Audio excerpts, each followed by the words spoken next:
Foundation training is preventive medicine in the purest sense. It teaches you how to strengthen and control your body in a way that limits existing pain while preventing future breakdown. The first step to foundation training is learning how to access your posterior chain. The posterior chain is an integrated chain of muscles along the back of the body. This chain includes the many muscles of the lower back, hamstrings, and glutes, as well as others which are not the focus of this first video series.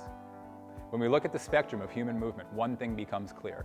Most people are currently moving incorrectly, and the most common issue is a lack of strength, stability, and coordination in the posterior chain of muscles. Without proper function of the posterior chain, your body is not able to move as it is designed.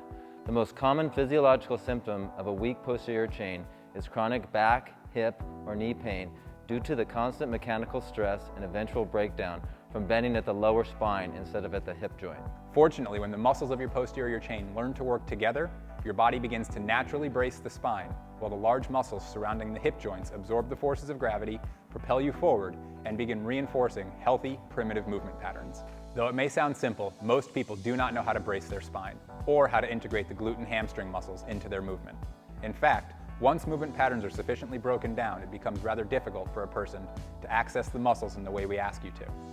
The reality for some people is that it may take time to return to your most basic movement patterns. When we say core, most of you out there think abs or front of the body, but education and experience has taught us otherwise. It's aesthetically pleasing to have washboard abs, but we are less concerned with how you look and more concerned with how you feel. Every exercise we teach in foundation training redefines the core, shifting the focus from the front of the body to the posterior chain and the back of the body. In order for the glutes and hamstrings to work together, your lower back has to be strong enough to continuously support its natural curve. The first couple weeks of foundation training will let you know what it feels like when your lower back is getting stronger.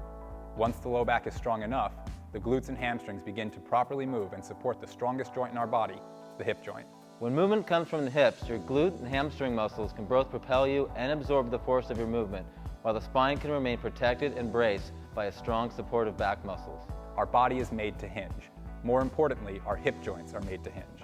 Unfortunately, if your lower back becomes too weak to support the spine against the glute and hamstrings, the delicate spinal joints wind up absorbing the forces that would otherwise be absorbed by muscles surrounding the hips. You guessed it, the posterior chain.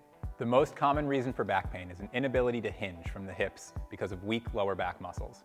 Herniations will show you exactly where your body is attempting to absorb the forces that your posterior chain should be absorbing. Bending at the spine instead of hinging from the hips leads you down the wrong path. The only person that can fix that is you. For more information on the science of foundation, check out our book, Foundation: Redefine Your Core, Conquer Back Pain, and Move with Confidence.